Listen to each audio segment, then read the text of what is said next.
இன்று காலை வந்து திமுக தலைவர் திரு ஸ்டாலின் அவர்கள் வந்து ஒரு அறிக்கை வெளியிட்டிருக்கார். அதாவது 3,70,000 கம்ப்ளைண்ட் வந்திருக்கு. அந்த கம்ப்ளைண்ட் வந்து நிறைய பேருக்கு பில்லு வந்து அதிகமாக வந்திருக்கு. 3,70,000 கம்ப்ளைண்ட் வந்திருக்கு. அதன் அடிப்படையில் நடவடிக்கை எடுத்துருக்கோம். ஒரு தவறான வாட்ஸ்அப்பில் வந்த ஏதோ தகவலை நம்பி அவர் சொல்லியிருக்கிறாரு. ஸோ இது நிறைய பேர் ஒரு சில சமூக வலைதளங்களில் பில்லு ஹைக்கு நிறைய பேருக்கு அதிகமாக வந்திருக்குன்னு நிறைய இடத்துல வந்தது. அதன் அடிப்படையில் ரொட்டீன் செக்அப் தான் இப்போ நடந்துட்டு இருக்கு. இந்த வருஷமும் கடந்த வருஷம் இதே டைம்ல எவ்வளவு தூரம் வந்து 2 மடங்கு 3 மடங்காக பில்கள் எவ்வளவு பேருக்கு வந்திருக்கு. ஏன்னா சம்மர் சீசன்ல எல்லாரும் ஏசி யூஸ் பண்ணுவாங்க, அந்த மாதிரி இருக்கும்.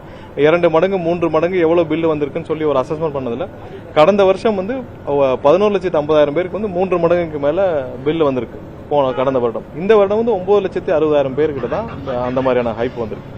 ஸோ ரேஷியோ பார்க்குற போன வருஷத்தை விட இந்த வருஷம் கம்மியாக தான், 2 லட்சம் பேருக்கு கம்மியாக தான் வந்து 2-3 மடங்கு மேலே வந்திருக்கு.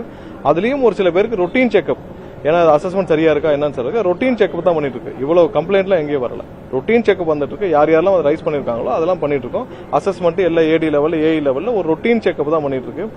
மக்களை குழப்புற விதமாக அந்த அறிக்கையை இன்னைக்கு காலையில விட்டுருக்காரு. அதாவது அது வரைக்கும் வந்து யாரும் பணம் கட்டுறதுக்குல இருந்து விலக்கு வேணும் அப்படிலாம் கேட்டிருக்காரு. அந்த மாதிரி எந்த கம்ப்ளைண்ட் 3,70,000 கம்ப்ளைண்ட்லாம் வரல. இது வந்து இங்க இருக்கிற இபில இருந்து செய்யப்படுற ரொட்டீன் ஒரு செக்அப் தான். அந்த செக்அப்ல நேத்து இருந்து அவங்க செக்அப் பண்ணிட்டு இருக்காங்க, ஃபுல்லா செக்அப் பண்ணிட்டு இருக்காங்க. எவ்வளவு தூரம் என்ன இருக்கு அப்படின்னு ரொட்டீனா தான் நடந்துட்டு இருக்கு. எங்கெங்கெல்லாம் இது இருக்கோ அதெல்லாம் வேலிடேட் பண்றது ரொட்டீன் செக்அப் தான். ஸோ மக்களை தேவையில்லாமல் திரு ஸ்டாலின் அவர்கள் வந்து யாரோ வாட்ஸ்அப்ல கொடுக்கறத வச்சு தேவையில்லாமல் குழப்ப வேணான்றது தான் சொல்லி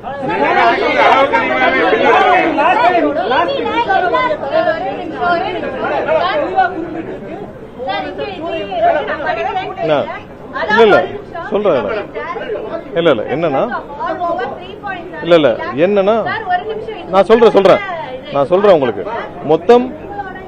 மொத்தம் எடுத்ததுல போன வருஷம் 11,50,000 பேருக்கு வந்து 11,50,000 இல்ல நான் விளக்க சொல்றேன்.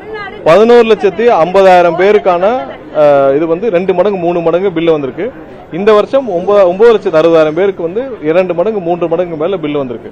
சோ அதுல ஒரு சில பேர்களுக்கு எடுத்து நம்ம ரொட்டீன் செக்அப் தான் பண்ணிட்டு இருக்கோமா தவிர்த்து ரொட்டீன் செக்அப்கான உள்ள இருக்கு. அந்த ரொட்டீன் செக்அப்புக்கு பண்ண அறிக்கை தான். இதுல எந்த கம்ப்ளைண்டும் வரல. 3,70,000 பேர் கம்ப்ளைண்ட்லாம் பண்ணல. நம்ம வந்து இல்ல நாங்க தான் சொல்றோம். இல்ல நான் தான் அதுக்கு சொல்றேன் விளக்கம் என்னன்னு. இருங்க 3.7 lakhs மட்டும் இல்ல, நான் சொல்றேன் கேளுங்க. 3.7 lakhs 70 lakhs மட்டும் இல்ல, 9 lakhs இருங்க அதான் சொல்றேன். 9 லட்சத்து இல்ல 9 லட்சத்து சொல்ல கேளுங்க. 9,50,000 பேருக்கு வந்து இது மாதிரியான 3 மடங்கு வந்திருக்கு. அது போன வருஷத்தை விட 2 லட்சம் கம்மி. அதுல 3,70,000 பேருக்கு நம்ம வந்து இப்ப ரொட்டீன் செக்அப் நம்ம பண்ணிட்டு இருக்கோம். ரொட்டீன் செக்அப் பண்ணிட்டு இல்ல ரொட்டீன் செக்அப் பண்ணிட்டு இருக்கோம். இப்ப இன்னொரு ஒரு வாரத்துல இந்த ஹைப்ல எல்லாத்துக்குமே வந்து ஒரு ரொட்டீன் செக்அப்ல எல்லாருக்கும் திரும்ப அசஸ்மெண்ட் பண்ணி நம்ம முதலமைச்சர் வரக்கூடிய திங்கட்கிழமை மேகதாது விவகாரம் கர்நாடகா போறாரா இல்லையா சார்? முதலமைச்சர் தெளிவே இல்ல. டிகே சிவகுமார் வந்து சிஎம் வராருன்னு சொல்றாரு. தமிழ்நாடு இல்ல இங்க பாருங்க, மேகதாது விஷயத்துல நம்ம ரொம்ப தெளிவா இருக்கோம். நேற்று கூட வந்து அதிமுக தரப்புல தேவையில்லாமல் வந்து ஒரு ஒரு ரிட் ஒன்று ஃபைல் பண்ணிருக்காங்க. அதுவும் திரு அக்ரி கிருஷ்ணமூர்த்தி அவர் தெரிஞ்சு ஃபைல் பண்றதா தெரியாம ஃபைல் பண்றான்னு தெரியல. ஏன்னா சட்டசபையில அவங்க எல்லாம் இருந்தப்பதான் அந்த தீர்மானம் நிறைவேற்றப்பட்டுச்சு. தீர்மானம் நிறைவேற்றப்ப அவங்க எல்லாம் அவங்களுடைய அனைத்து எம்எல்ஏக்களும் அங்கே உட்கார்ந்து அவங்க இருக்கிறப்பதான் அந்த தீர்மானம் நிறைவேற்றப்பட்டுச்சு. தேவையில்லாமல் மக்களை குழப்பும் விதமாக தமிழக மக்களுக்கு எதிராக ஒரு இதை வந்து அவங்க ஃபைல் பண்ணிருக்காங்க உயர்நீதிமன்றத்தில். இன்டர்ஸ்டேட் இஷ்யூல எப்படி இவங்க உயர்நீதிமன்றத்தில் ஃபைல் பண்ண முடியும்னு தெரியல. அதுவும் இதுல சட்டசபையில் நிறைவேற்றப்பட்ட ஒரு தீர்மானத்திற்கு அவங்களும் சேர்ந்து ஒருமனதாக நிறைவேற்றப்பட்ட ஒரு தீர்மானத்திற்கு இப்ப போயிட்டு இவ்வளவு நாள் கழிச்சு போய் உயர்நீதிமன்றத்தில் வழக்கு தொடுத்திருக்காங்க. அது என்ன இன்ட்ரெஸ்ட் தெரியல. தமிழக மக்களுக்கு எதிராக பண்ணு நினைச்சு அதிமுக கலந்து பண்றாங்களா என்னன்னு தெரியல. இந்த விவகாரத்தில் கண்டிப்பாக முதல்வர் வந்து அனைத்து தரப்புகள் மக்களையும் ஆலோசிச்சுட்டு வராங்க. கண்டிப்பா விரைவில் வந்து இதற்கான முடிவுகள் என்னென்ன, லீகல் ஸ்டாண்ட்ல என்ன பண்ண போறோம், மற்ற விஷயங்கள் என்ன பண்ணுவோம் தெரியும். இது 2 மாநில பிரச்சனைக்கு நம்ம வந்து உச்சநீதிமன்றம் மூலமாக தீர்வு. ஏற்கனவே நமக்கு வந்து ட்ரிபுனல் நமக்கு இருந்து அது பழைய தீர்ப்போட அது வந்து ட்ரிபுனல் கான்ஸ்டிடியூஷன் இல்ல. திரும்ப ட்ரிபுனல் இருந்தால் ஒரு தீர்வு கிடைக்கும். நமக்கு உச்சநீதிமன்றத்தை அணுக முடியும். ஒன்றிய அரசு தான் இதுக்கு தீர்வு கொடுக்க முடியும். அது இல்லாமல் மற்றபடி நம்ம சுமூகமா என்ன பண்ணலாம் சொல்லி அனைத்து தரப்பு விஷயத்தையும் முதல்வர் ஆலோசித்து வர்றார். என்ன முடிவில் எடுக்கப்படும் விரைவாக எடுக்கப்படும். இல்ல அது சம்பந்தமாக முதல்வர் வந்து எல்லா இதற்கு முன்னால் என்னென்ன முயற்சிகள் எடுக்கப்பட்டது, என்னென்ன முயற்சிகள்ல சுமூகமான உறவுகள் முடிவுகள் எடுக்கப்பட்டது, இது எல்லாத்தையும் ஆராய்ந்து விரைவாக முதல்வர் வந்து இதுக்கான என்ன முடிவுகளும் அறிவிப்பார்.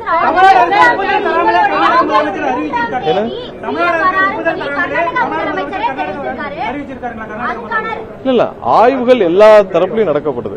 எல்லா தரப்புலையும் ஆய்வுகள் என்னென்ன செய்யலாம், எப்படி செய்யலாம், இப்ப இதுல சம்பந்தப்பட்ட வல்லுநர்கள், லீகல் எக்ஸ்பர்ட்ஸ் எல்லாத்தையும் பேசுறாங்க. என்ன பண்ணலாம், இதுக்கு முன்னாடி என்ன முடிவுகள் எடுக்கப்பட்டுச்சு, 20 வருடங்களுக்கு முன்னாடி என்ன எடுக்கப்பட்டுச்சு, 1980 என்ன மாதிரி முடிவுகள் எடுக்கப்பட்டுச்சு, எல்லாத்தையும் ஆய்வு செஞ்சு அந்த வர்ற டிஸ்கஷன்ஸ் தான். பட் இது வரைக்கும்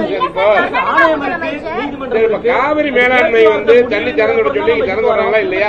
இல்ல ஆணையத்திலிருந்து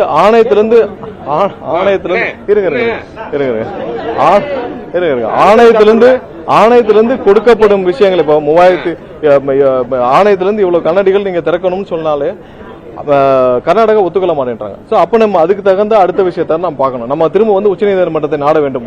ஒரு வகையில லீகல்ல நமக்கு வந்து உச்சநீதிமன்றம் மூலமாக நமக்கு வந்து தேவையான நீரை பெற வேண்டும். அடுத்து இதை சரியாக முறையாக செய்து கொடுக்க ஒன்றிய அரசு செய்ய வேண்டும். அவங்களுடைய ஒன்றிய அரசுடைய அமைச்சரை வந்து தவறாக தமிழக மக்களுக்கு எதிராக பேசிட்டு வர்றார். அவருக்கே வந்து கடைசியாக இறுதி தீர்ப்பு உச்சநீதிமன்றத்தில் இறுதி தீர்ப்புல கீழ்மலை மாநிலங்களுக்கு நீங்க அவங்களை கேட்காமல் ஒரு சின்ன ஒரு 0.01 TMC கூட வெளியில போகக்கூடாது. அதே புரியாமல் வந்து பாஜகவுடைய அமைச்சரே பேசிட்டு வராரு.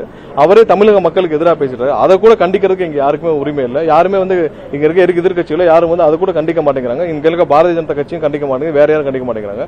கண்டிப்பா இது வந்து லீகலா நம்ம வந்து உச்சநீதிமன்றத்தில் தேவையான அளவுக்கு நம்ம என்ன பண்ணணுமோ நம்ம செய்வோம். சீக்கிரம் முதல்வர் அலுவலகத்தில் சொல்லியிருக்காங்க. அவங்க வந்து கர்நாடகா அரசு திறக்கிற மாதிரி தெரியல. நீங்க என்ன சட்ட நடவடிக்கை எடுக்க போறீங்க, அது குறித்து இன்னும் ஒரு சில நாட்கள்ல அதுக்கான அறிவிப்புகள் இல்ல ஒவ்வொரு முறையுமே அவங்க அதான் பண்றாங்க. இதுக்கு தெளிவான இப்ப இல்ல எப்பயுமே பாருங்க கர்நாடகா ஒரு அரசியலே வந்து காவேரி விஷயத்தை வச்சுதான் அவங்களுடைய அரசியலை பண்ணிட்டு இருக்காங்க. இப்ப இல்ல எப்பயுமே அப்படிதான். 30-40 வருஷமா 100 வருஷமா அவங்க கர்நாடகாவோட அரசியலே நம்மளுக்கு வந்து தண்ணீர் கொடுக்க மாட்டோம்ன்ற ஸ்டாண்ட்ல தான் அவங்களுடைய மொத்த அரசியலும் அடங்கியிருக்கு. இது அரசியலாக பார்க்காமல் தமிழக விவசாயிகளும் பார்க்க வேண்டியதான் நம்மளுடைய எண்ணம். அதுல லீகல்ல நம்ம சுப்ரீம் கோர்ட் மூலமாக நம்ம தீர்ப்பு வாங்க நம்ம சரியான முறையில் நம்ம முறையிட்டு தேவையான தீர்ப்புகளை பண்ணணும்.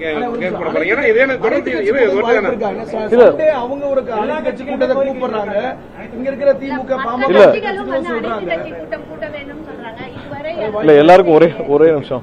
நீங்க நிறைய கொஸ்டின் ஒரே மாதிரி கேக்குறீங்க. ஒரே நிமிஷம். இதுல இன்னும் வந்து ஒரு சில முடிவுகள் எடுக்கப்பட வேண்டியிருக்குது.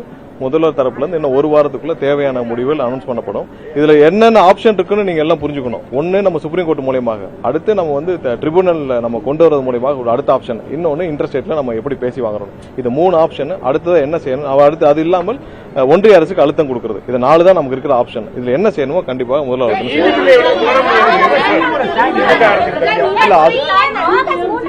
இல்ல அது மாதிரியான எந்த முடிவும் இது வரைக்கும் அது மாதிரி எந்த முடிவும் இது வரைக்கும் ஒண்ணு இல்ல. இல்ல ஒரே நிமிஷம். இபி பில் விஷயமாக ரீஅசஸ்மெண்ட் முழுமையாக நடந்துட்டு வருது. ஒவ்வொரு நாளும் இப்ப நம்ம சொன்ன அந்த 3,70,000 வந்து நம்மளா எடுத்துதான் நம்ம ரீஅசஸ் பண்ணிட்டு இருக்கோம். இபியா வந்து மின்சார வாரியமாக நம்மளாவே எடுத்துதான் அந்த அசஸ்மெண்ட் பண்ணிட்டு இருக்கோம். விரைவாக இது முடிஞ்ச பிறகு ஒவ்வொரு நாளும் எவ்வளவு தூரம் அவர் சொன்ன விஷயம் அவர் சொன்ன விஷயம் இருங்க நான் சொல்றேன் இருங்க இல்ல நான் இதை முடிச்சுக்கலாம். அதாவது என்னன்னா இவர் எதிர்கட்சி தலைவர் திரு ஸ்டாலின் அவர்கள் சொன்னது என்னன்னா 3,70,000 கம்ப்ளைண்ட் வந்திருக்காங்க. அவ்வளவு கம்ப்ளைண்ட் வரல, நம்மளால தான் அசஸ்மெண்ட் பண்ணிட்டு இருக்கோம். அசஸ்மெண்ட் பண்ணி முடிச்ச பிறகு கண்டிப்பாக அது ஒவ்வொரு நாளும் அதுக்கான எவ்வளவு நம்ம பண்ணிருக்கோம், எவ்வளவு எரர் இருக்குன்னு நம்ம வந்து வெளியிடப்போம்.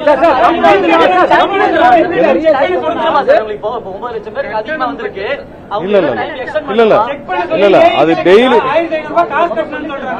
அதெல்லாம் கிடையாது. எல்லா இடத்துலயும் இல்ல நீங்க யாரோ அதெல்லாம் நீங்க கம்ப்ளைண்ட் கொடுங்க, அதெல்லாம் கண்டிப்பா எடுத்துக்கணும்.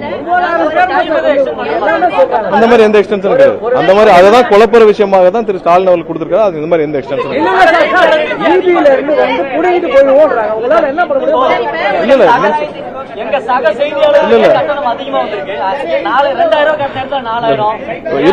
இருங்க ஒரே செகண்ட் இருங்க. நான் திரும்ப தெளிவா சொல்லிக்கிறேன். நீங்க எல்லாருக்கும் வந்து கொஞ்சம் புரியுற மாதிரி சொல்லிக்கிறேன். போன வருஷம் இதே மாதிரியான 3 மடங்கு மேல இருக்க கட்டணம் வந்து இதே மாதிரி சம்மர்ல 11,50,000 பேருக்கு மேல வந்திருக்கு. இந்த வருடம் வந்து 9,60,000 பேர்கிட்ட வந்திருக்கு. இதை நம்மளா வந்து இன்னைக்கு 3,70,000 பேருக்கு ரீஅசஸ்மெண்ட் கம்ப்ளீட்டா பண்ணிட்டு இருக்கோம். நேத்து இருந்து ஆரம்பிச்சிருக்காங்க, ஒவ்வொரு இடத்துல பண்ணிட்டு இருக்காங்க. எங்கெங்கெல்லாம் வேரியேஷன்ஸ் இருக்கோ ரீஅசஸ்மெண்ட் நேரா போய் ஏடி லெவல், ஏஇ லெவல், கொஞ்சம் நான் சொல்றேன், கொஞ்சம் நான் சொன்னா முடிச்சுக்கிட்டேன். ரீஅசஸ்மெண்ட் 1 வீக்ல முடிஞ்சிடும். இதுல எந்த இடத்துலயும் பிழை இருக்க மாதிரி தெரியல. அடுத்த மாசம் கட்டணத்துக்குள்ள இந்த 1 வீக்ல எங்கெங்க ரீஅசஸ் நேத்து இருந்து எல்லாம் ஸ்டார்ட் பண்ணி ஒவ்வொரு நாளும் அதுக்கான ரீஅசஸ்மெண்ட் பண்ணி முடிச்சிட்டு இருக்காங்க. அங்கேயே ரீஅசஸ்மெண்ட் பண்ணி அங்கேயே அட்ஜஸ்ட்மெண்ட்ஸ் பண்ணி முடிச்சிருவாங்க. சொன்ன பாரு, அங்க போய் ரீஅசஸ்மெண்ட் பண்றதுல அங்கேயே போய் ரீஅசஸ்மெண்ட் பண்ணி என்ட்ரி பண்ணி முடிக்க போறாங்க. இவ்வளவுதான் இதுல ப்ராப்ளம். சரி, வேற ஏதாவது திரும்ப சரி. இப்ப நான் சொன்னதுல எல்லாருக்கும் புரிஞ்சதுல சரி, ஓகே. வேற என்ன இல்ல.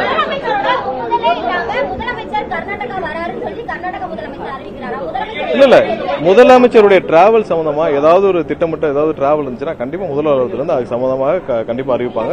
இதுவரை